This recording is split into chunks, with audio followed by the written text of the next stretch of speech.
От миналата седмица, след решението на Общински съвет Тунджа, на 4 април, общината кандидатства пред Министерството на инвестиционното проектиране за финансиране по процедура за подпомагане на малките населени места за изпълнението на благоустройствени дейности и на проекти със социална насоченост със следното проектно предложение: населените места в община Тунджа по-добро място за живот, чрез изграждане на площадки за игра в селата Веселиново, Кокорево и Роза.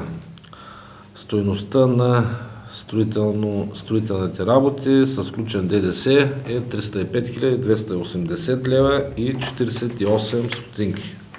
Другия проект, по който очакваме движение през седмицата и да се надяваме, че до 20 на дена ще бъде в състояние вече на подписан договор с управляващия орган.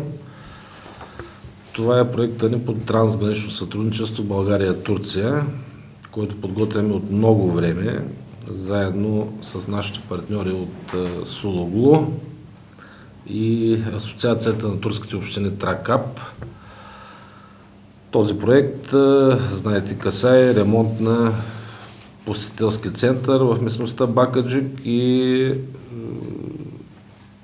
основен ремонт на най-разбития, така най-лошо състояние участък от пътя за Бакаджика.